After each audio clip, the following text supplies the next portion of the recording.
I can't handle Excel. I'm personally not of that opinion. It was something that I took up as a ego challenge. We're here to talk about the messier side of work, tech, ideas. The first startup on the IT front happened. This is the exact opposite of a glossy case study.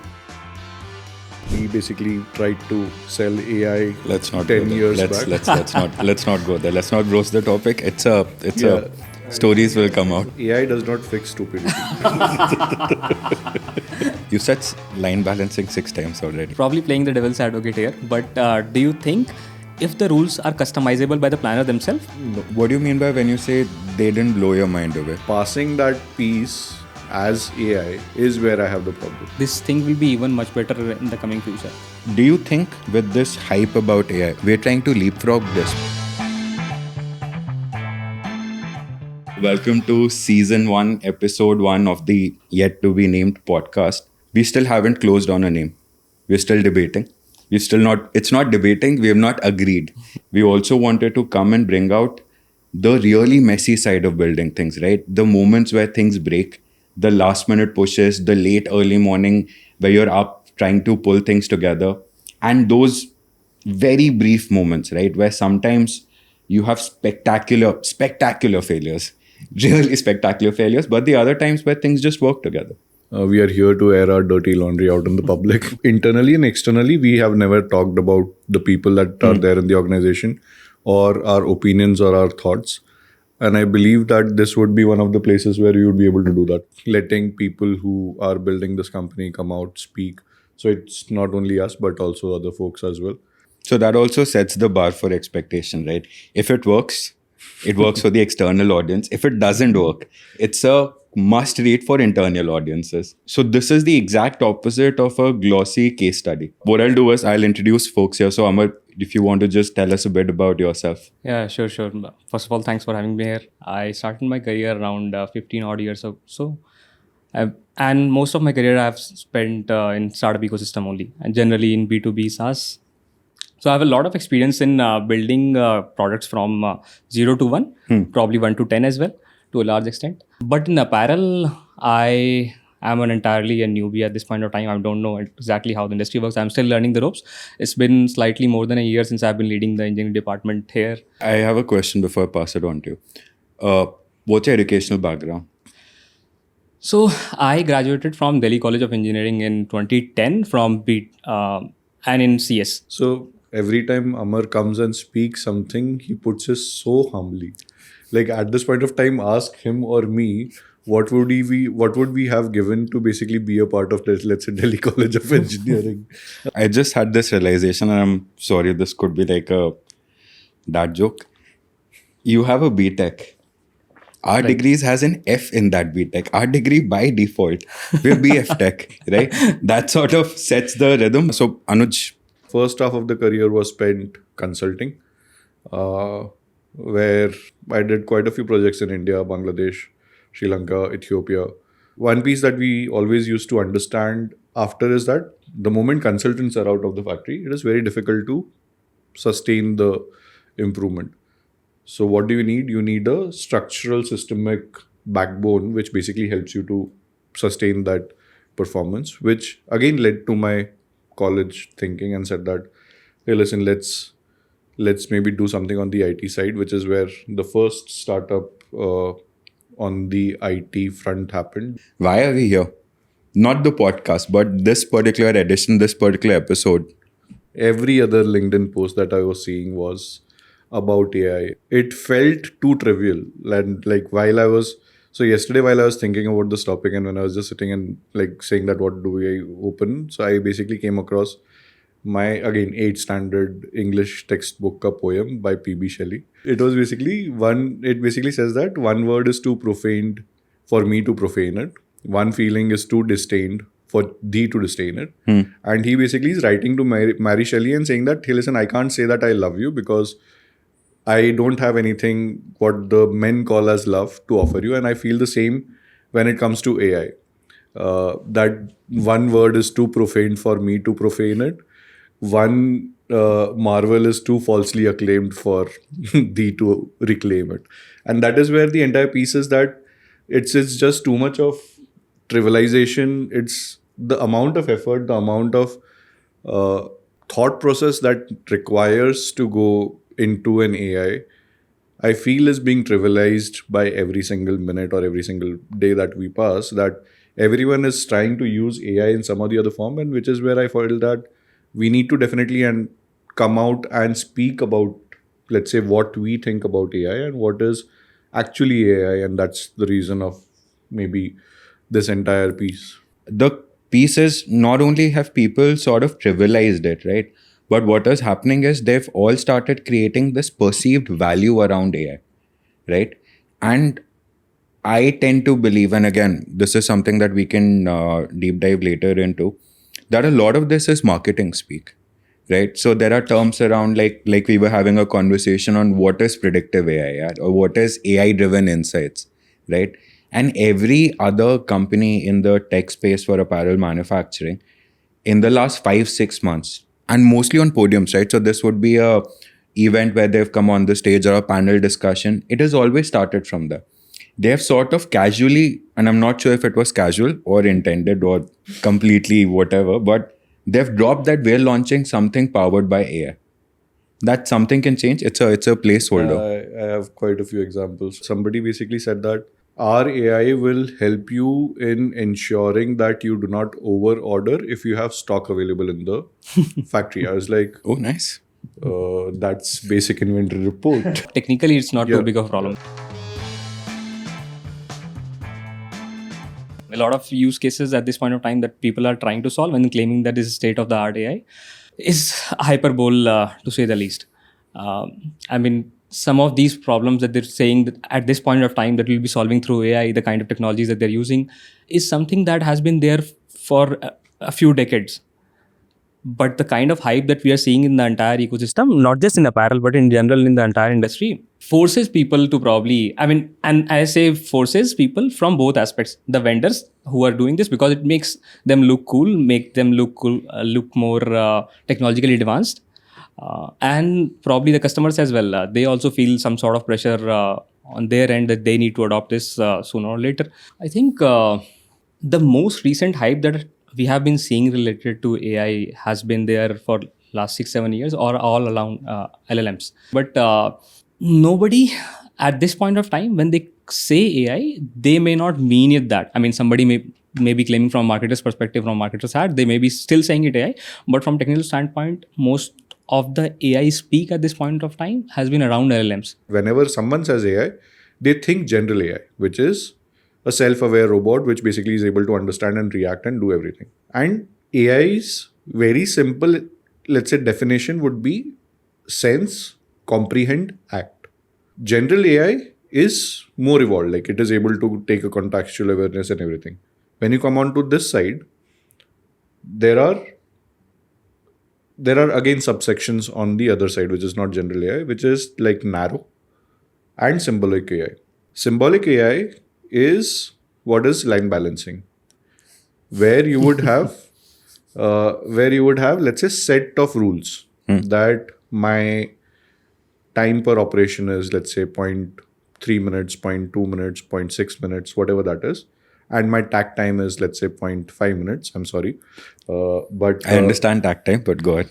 but all of basis of that, tell me how many operators do I need to put in a line to manufacture 700 pieces. So that is a very simple algorithmic parameter based piece. So any place which has set of rules, set of parameters, and it basically just stays there is what is basically your uh, basically your entire symbolic AI, right?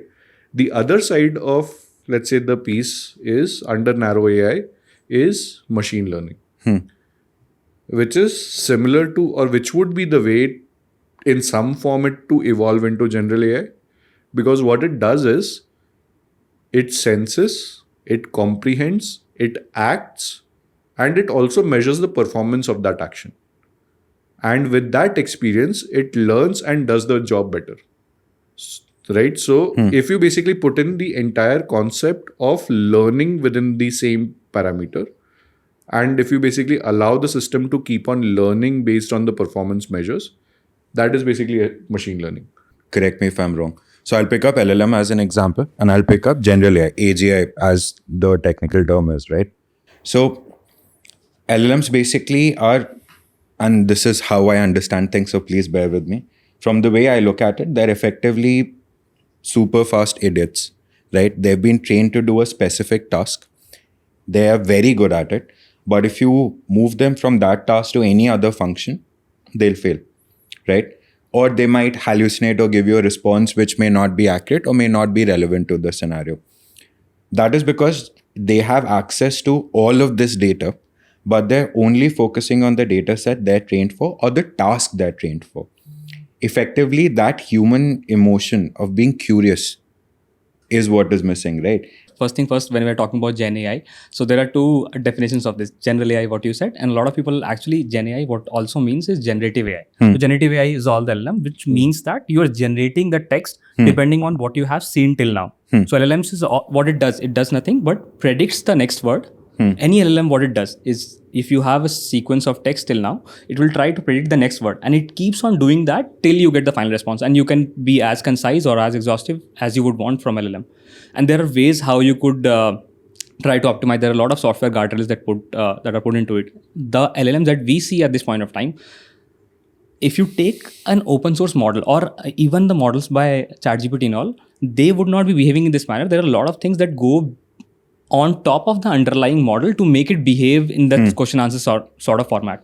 The one challenge that is also there regarding hallucination and everything else, the capability statement that we're talking about, any sort of whether OpenAI or any other LLM model, could be considered sort of a lossy compression of the internet. So it will scroll through the entire internet or probably a large part of the internet, whatever information is there, and then try to keep that information in the model itself. There is a process of how to train and all. That will do technical, that is not relevant as well. But then anybody subsequently asks that question, any sort of question to that LLM, it will try to reference whatever it used to initially train on, which is the entire sort of compression of the internet, you could say in layman's term, and then try to give you whatever it understands basis whatever you have written, as well as the information that it has. Now, challenge with a lot of enterprises or a lot of different companies is that the data that they would want to get response on, that is not a part of LLM. It is missing in the context. So what it will do, that is where hallucination comes in. It will try to refer to the data that is not relevant to our discussion because it does not have the data. Correct. Their capabilities to solve the problem, there are RAGs and all. RAG is actually retrieval augment generation, which means that you use that lossy compression that you were talking about earlier and also refer some of the data that is present for your enterprise, for your organization and all, and then combine these two to somehow spit out the response. But a lot of that will also depend on the kind of data that you have, the kind of and it requires a lot of data cleaning, sanitization, or your processes should be digitized and all. Until unless that happens, for you to be able to extract a lot of value out of LLMs will be very, very tricky. So if without giving that context of your setup, that is where hallucination will definitely come. We've been seeing a lot of companies come and talk about and different parts of the process. So this could be someone from a sourcing perspective, right, where I can do trend forecasting, which was me and Amar had a very deep conversation where I walked him through the some of the use cases and where there potentially work and potential drawbacks there. So starting from trend forecasting, then interestingly, recently we've started seeing a lot of use cases about AI productization for manufacturing workflows. When you read these posts, right, and they're generally on LinkedIn or on maybe YouTube or some of the industry trade publications, what's the first opinion that comes to your head? Raw, unfiltered, don't think, snap. Stupid. I would honestly love someone to come and like blow my mind off, like with their kind of an AI use case, right? That has not happened. If you ask me that, what has that one piece that has stuck with me and said that, oh, this is like a really great innovation in the field of apparel, I don't think that we have come across that in the last, I don't know, maybe 20 years since CAD was launched. What do you mean by when you say they didn't blow your mind away? Was it because you felt it is hyped, or did you feel that the problem they're solving didn't require AI as an application, or you just didn't believe them? Because they are 20 years late in claiming that they are building this. building a symbolic AI based on algorithms for this industry, we are already 30 years late. That is not an innovation. Passing that piece as AI is where I have the problem. Building an automated planning solution based on symbolic AI basically makes it as intelligent as the person who wrote the rules for that automated planning solution. Without that contextual awareness, a symbolic AI will never be able to progress or would not be able to learn. And we are already too late for symbolic AI. We have tried building automated planning solutions based on symbolic AI. We have tried building line balancing solutions on symbolic AI. They have never worked because you need to understand that the person who's standing on the floor, the industrial engineer or the planner, has the contextual awareness. He knows that if I put Rakesh on operation B, he is sitting behind Mukesh and both of them will fight. There is a human element to this entire piece which does not exist in any other ecosystem. When you go to an automobile manufacturing, the only human bias that you need to take into account is when you're making decisions. When the AI is giving you results and the person is saying that whether I want to do it or not, which is like optimism bias or something like that, which comes onto that side. But when you're working with the apparel industry, the data that is coming to us is also from humans because it is the amount of human machine interaction that we have in this industry is not existent in any other industry. So it is not only the human element that you have to deal with at the decision level, but it is also the human interaction that you have to deal when you are ingesting data, which again leads to the point that you don't have accurate data. Like you don't have enough data to cover all the variables, right? So that is where the entire piece, which is where basically I come back and say that it does not, it makes me like it looks stupid because we already are 30 years late. But coming back, just one thing. At this point of time, even with the automated planning in apparel manufacturing, have you seen actually good solutions for that as well? I mean, No. they may not be perfect. The reason why it cannot be perfect is that, again, as I said, the person who is writing the automated planning solutions code is a software engineer. He's not a planner. Right. Right. And the product, maybe the product person is a planner. Right. But the rules that we set, he's not the best planner of the universe. And that again does not exist, right? Every factory would have their own planners, like who know that factory, know that context, know that pieces. There is a reason why automated planning solutions earlier have not worked because based on algorithms, based on set rules and parameters, you cannot achieve a plan which can be enforced on the factory floor. Probably playing the devil's advocate here, but do you think if the rules are customizable by the planner themselves, No. It will and still if we are able to put the feedback loop of also how the manufacturing is happening on the floor, then yes. But then the piece that you are coming to is machine learning. to a large extent, yes. Yes, because again, you have put in that Right. that entire piece that you're measuring performance, and with measuring performance with experience over a period of time, the system is getting better. Right. So the moment you put that in, that is machine learning. But the other side, where everyone has at this point of time in some or the other form only built very rule-based, parameter-based AIs, which for me is not innovation. To be honest, it was something that we should have done maybe 20 years back. We saw this very recently. So this happened with us May or June, right? So one of our existing customers, they were looking to explore a planning solution, right? So we also have a planning solution basket in our basket of products. We offered it to them. Someone came in claiming an AI-powered planning system. That deal went through. They used it for 2-3 months. The concept of how it was built was very similar to what Anuj said. So planners decided the rules on what basis should this order flow into this line, this line, this line. This worked fine till June. End of June, there is a further west. He changed the rules. And the kind of orders factories were getting, they just stopped, right? They couldn't choose orders. So whatever orders were available, they would pick that up, which meant their product types sort of changed. No one changed the precondition set in the planning product. So now the planner would click and I'm imagining this is how it would have run. He would click the do it all button. Some sort of allocation would happen. Then he would realize it's not relevant for my current line setup. Old line setup for the repeat orders that I was getting was perfectly relevant, but because product type, my line setup, all those parameters have changed, I have to redo the plan. We just got to know this 3-4 days. This ran for all of 2 weeks. They shut it down.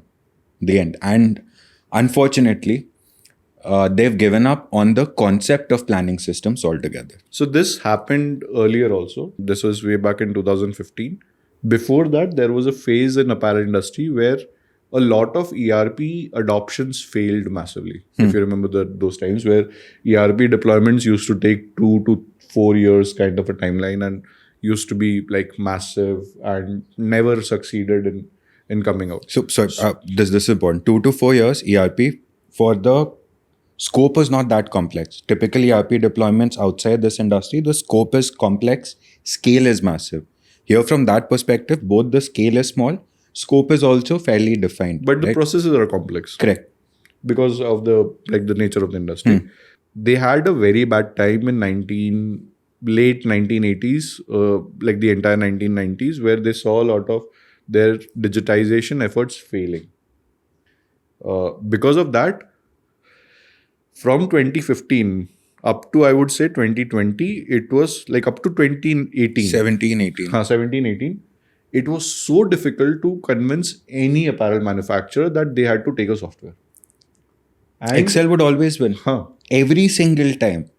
And that was... And I don't blame them to a large extent. Correct. In a lot of cases, what you can do with Excel, I mean, I know you are not a fan of Excel, but what you can do, and if you're not, especially if you're not getting a lot of benefit of the data that you're going to digitize, if you're going to get a lot of decision-making nudges from the software that you're going to use, then yes, digitizing for the sake of digitizing so that you get the visibility of what is happening in the factory. For some of those folks, visibility may not be a problem. Yeah. They may already know what is, if you are very, very close to what your business is doing, then you may not even need that sort of software. I believe because I saw it happening in front of me, those were my first 4-5 years in the industry working, right? In a lot of cases, this broke because the customer were not able to set up defined rules or processes or process checkpoints. They kept changing. And this was very frequent from where I saw it coming. So it was more from the perspective that in 1990s, when the entire apparel industry boomed in South Asia, Indian subcontinent area, it was led by Gap. Gap type of retailers, Gap, Walmart, who are your wholesale retailers. Those were your large typical orders. When this entire started failing is when the shift, one of the first European brands to basically launch a season every month was a brand called Cecil, which had basically launched, like it was not even Zara or H&M, it was Cecil who had basically first launched. So they had 12 seasons and I was the first, like I was one of the merchandisers who used to work with that brand. So I know that it was 12 seasons a year. So every month they had that is where I saw that shift. So the problem was not customers. It was that business was evolving. And it was also that the softwares or the ERPs that came in at that point of time were built on other ecosystems, like an automobile or let's say any other industry, where the complexities were not that big. If you're manufacturing a car, you would like manufacture it for many, many years to come and there would be slight upgrades on that car, right? But the shirt that I'm wearing versus the shirt that is wearing, there is quite a bit of change. So there is always this complexity which comes in apparel, which has led to that entire piece, and which is where the softwares were always. So it was never built for the process of how it's happening. The software companies basically defined the process of how the software was built and then tried to deploy that process on the physical process. Because these two never matched with each other, it was very difficult. And the second piece that I feel why this failed a lot was more from the perspective that none of the softwares were easy to use. It was even like person who is doing it on Excel, to move him to a very complicated screen where he has to type in the same information in too many fields. The UI UX that we have followed in this industry is Until very recently, by the is way. too terrible. It's like, I don't think that. So I don't think anyone outside even focuses on UI UX in any form. There's only one other company that I know that takes UI UX very seriously apart from us. Uh, In the same in the same ecosystem. industry. Okay. But again, it's not on the manufacturing side, it's on the more on the brand side. Okay. But yeah, like none of the manufacturing solutions ever took user experience from the perspective of user experience. I want to extrapolate one point from here, and then because this will lead us to the meat of what we want to talk about. We know this for a fact, right? And Amar, this is maybe context for you. Industry as a whole, right, and us including, we're as much to blame as anyone else, has generally lagged behind when it comes to tech adoption, right? We've talked about a lot of revolutions, a lot of changes that need to happen, 4.0, 5.0 go. I don't know which is the current iteration running. 5.0. 5.0 is latest? Beautiful. Do you think with this hype about AI and everyone pushing use cases, productized use cases of AI in the industry, that this industry, our industry as a whole, we're trying to leapfrog this? We're not solving for basics, and 100%. why? What are we missing? We never solved for the data quality in any form. What do you mean by that? Open any manufacturer's ERP. Go through the material codes. You would have 100% cotton, where the cotton is spelled COTTON. There would be 100 cotton, which would be 100, and CTN. There would be n number of material codes existing within the same. You can't use that data to train anything. You would first have to clean that data very well for it to be used in any form, right? So that data does not exist. And the reason the data does not exist is because there is a friction between how, at the entry point, which is the human machine interaction, where you don't get the right data at the right time. So the person who is entering the data does not have the, is not incentivized to fill in the right data, or the process has not been made easy enough for him to input the data without a lag. So that Do you think it's because the process is not easy enough, or do you also believe this is because of the fact that there is in our industry not a lot of goals around digitizing data as a whole, right? So it's not just a data capturing problem. I believe it is also a problem of once you have that data, how do you actually use it? So this is something I saw fairly early on. There were companies which had sorted how they were capturing data from the shop floor. Very rudimentary solution. You would have an extra person entering data on an Excel. Much better than just jotting it down, right? But then that data was also not used. So maybe there was no respect or no value being derived from that data capturing. I definitely think that the value was not derived in some form. And the reason why, again, the value was not derived from that piece is that you never gave anything back to the user. So, Meaning? So let's say if a merchandiser is entering, why would merchandiser spend 20 minutes a day to enter the PO in an ERP? Why would he want to put in that effort? Unless and until he's getting something back for it. Unless and until he's getting something back. Is there something that we are giving back to the user in some form? Is there some part of that entire process which is basically helping the user to get something? So is that investment of 20 minutes of his able to save 40 minutes of his work in some other area because of the data entry? That never happened. That was, which is where it was, systems in this industry have always been forced top down, where the person on the top has always said that this has to be used. So the only beneficiary in some form was the CXO or the top management of the company. Right. The people who are entering the data are never the beneficiaries of it. And that is where the biggest challenge lies in, where when I say that the UI UX, which is the Exactly. user That is experience. entirely related to that statement because your end users, they are not decision makers. So why would anybody try to optimize their experience? So that is one of the challenges that I see, not just in our industry, but in a lot of B2B products. The kind of bar that there is for UI UX is relatively lower compared to B2C, because in B2C every customer is king. But here that may not be true. Correct. Our endline QC checker, I mean, you would not try to optimize for his UX experience as long as it is functional. Until and unless you are giving the user back something, every single user who is coming and interacting with the software, you will not have that user come back and use the software. If it is something that you're forcing someone to do, then it is not going to help. If there is even a half a second lag for anyone to use the software at any point of time, that person will not use the software. So all of these pieces are foundations. These are the basic tenets of, let's say, making a good software which works at the base without having to like change a lot of processes. So if you have that, then building on top of it is easier. The base layer is not created. So, okay, let's take this as step one. And again, shameless plug, we believe we've solved it. In fact, we've seen evidence of that. And that is something which is primarily driven by the end users being very sticky on our product. The end user, not the one who would have actually paid for it, but the one who's actually using it, right? So let's say that's step one, where we now have data.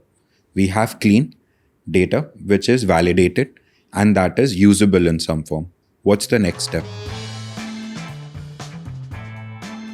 So it basically follows something like a road framework. And this is usually the framework that a lot of AI companies use to build and iterate on AI use cases. So the first use case is always identify gaps. AI is not for like just shamelessly using it anywhere and everywhere. And I definitely feel that almost 60 to 70% of whatever everyone is building right now on AI will basically be thrown out as a project in 2 years' time, because it is bound to happen until and unless you do not identify a gap and an impact of that entire gap of how you can deliver a value on it. Tell us the gap in this frame. In this frame, it could be anything. So again, like, I'm sorry I have to use this word, but digital twin. That is where I definitely feel is the next innovation line, where Okay. where we would be able to do it. But the way to it is very difficult. And we are nowhere close to it. We are maybe at -2 or 0 at best. We need to build on top of it. We have just been able to scratch the surface that we have a big enough data lake. And when I say we as in like solve it. So we have been able to ensure that we have a good enough data lake, which is sanitized, which is validated, which has no issues and all of that. And it took us considerable amount of effort and blood tears and all of the things that could go wrong has went wrong in doing that. Once you have that, then building the requirement, which is the digital twin, is the actual use case where you would want to capture a lot of the let's say the data points which could help you in simulating things in parallel to it. What if? So let's say very simple use case. Let's say someone who is sitting in a boardroom of a brand office in New York should be able to key in saying that I'm taking 20,000 pieces of t-shirt for this particular factory for this particular delivery date. What is the cost and what is the efficiency that I would be able to get to quote to them? The system should be able to answer back to you and say that this is what it is. Like we'll be able to deliver it by, let's say, 30th of October. Based on the current capacities, it will cost you at an efficiency of 65%. So anything above that, as per your profit margin, should be good enough. And historically, we have seen a 2% loss in material in these type of orders. So this is what the ultimate aim of a digital twin is, that you are able to do the entire legwork. But the path is very far. Like for us to reach there, it will take some time, and it is like we have started that journey in some form. We are at zero right now.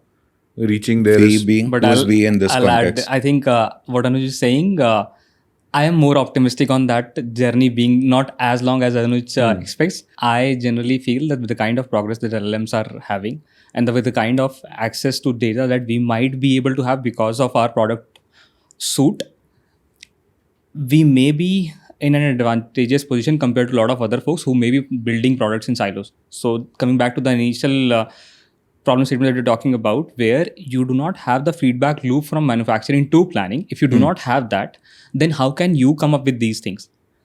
Which is where we feel, I at least feel that we may be able to deliver these things in not too near future. I definitely feel that probably this year that should be reality because of that, but also because of how the progress in LLMs are happening. yes, we would be able to deliver, but what I'll say is that there will be errors. It will not be a perfectly accurate system. We should be able to launch something on that, let's say in a year's time for sure. But it would not be the state of art, best predictive model. It will have hallucinations, it will have a lot of errors, because again, the problem with machine learning is that as it is learning, the contextual awareness keeps on going up, which is where you would have to give it time and space for it to learn. And maybe that path is faster, maybe that is slower. It depends again on the data that you have. But again, like as I said, it will take its time. We should be able to launch something in a year's time, but it will not be the best one. And I'm sure that I would not be happy with the first launch of it. But yeah, it would be, let's say, something which would evolve into finally the end goal, which is, let's say, building a digital twin of a factory. I mean, I'm personally not of that opinion. I feel that the technology itself is flawed. There is no doubt in my mind. The kind of architecture that the LLMs have, it can never probably go to Gen AI, that artificial general intelligence probably. But still, if we put enough guardrails, we give it the relevant context, we keep that feedback loop continuously running, we can do much better compared to what Anuj is claiming in the short No, term. I'm sure that we have the right team and everything, but it is so. The only reason is that there have been too many people who have gone out and already said that, hey, listen, we have solved automated planning. Right? So we have seen those solutions. The problem is that if you show a particular automated plan on the planner and planner says that no, then that does not. So for us, that's solve it, right? Now, looking at it from that context, give me a measurable, incremental next step. Like, what's the first flavor out there? From our side? From a product perspective. I think the few things that we are already doing at this point of time is, first, you can interact with the product using natural language.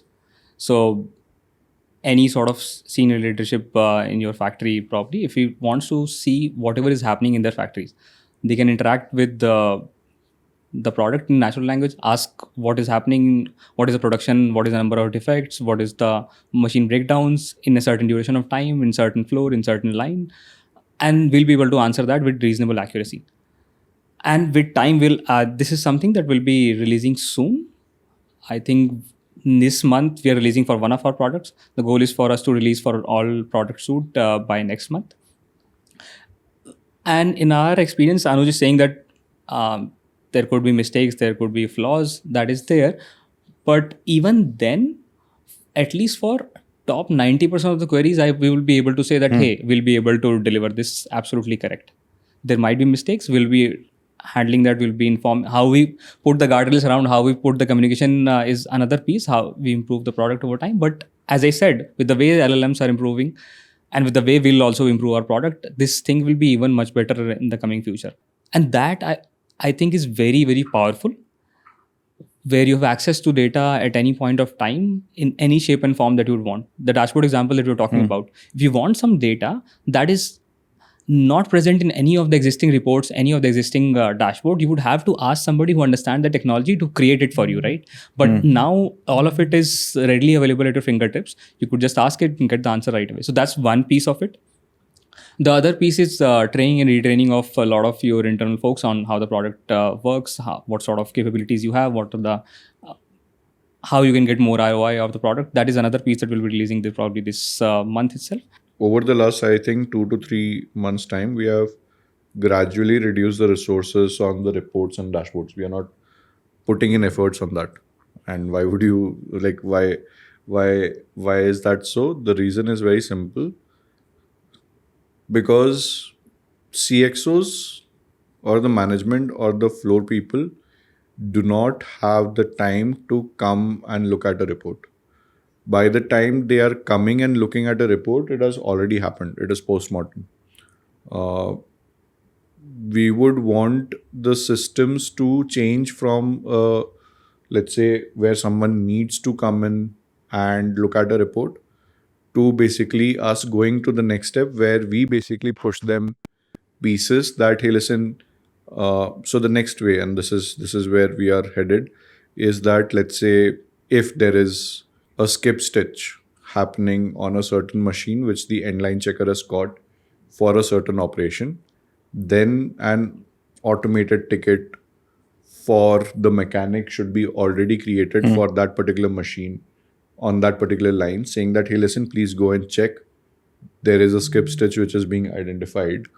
Because what the other scenario is that the DHU increases. The quality manager goes, checks, okay, fine. There are these three people who have done the most defects. This person has done the majority of the skip stitch issues. So, okay, let me go and then first inspect the machine. He goes and inspects the machines, finds a fault in that, then calls the mechanic. We have already lost like about 15 minutes of time, in which about 30 garments more would have been produced on that particular machine. So instead of that, the moment we catch this piece, can I basically directly tell the mechanic that, hey, listen, go and check the machine, it is having skip stitch issues. Moving from system of record to a system of response. I didn't use that because like I was sure that you would say, hey, copyright. We've started realizing this sometime late last year, even in demos, right?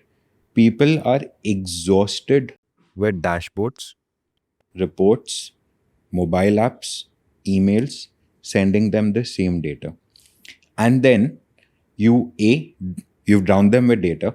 You're expecting them to figure out a solution or even try and identify a root cause on their own and solve for it.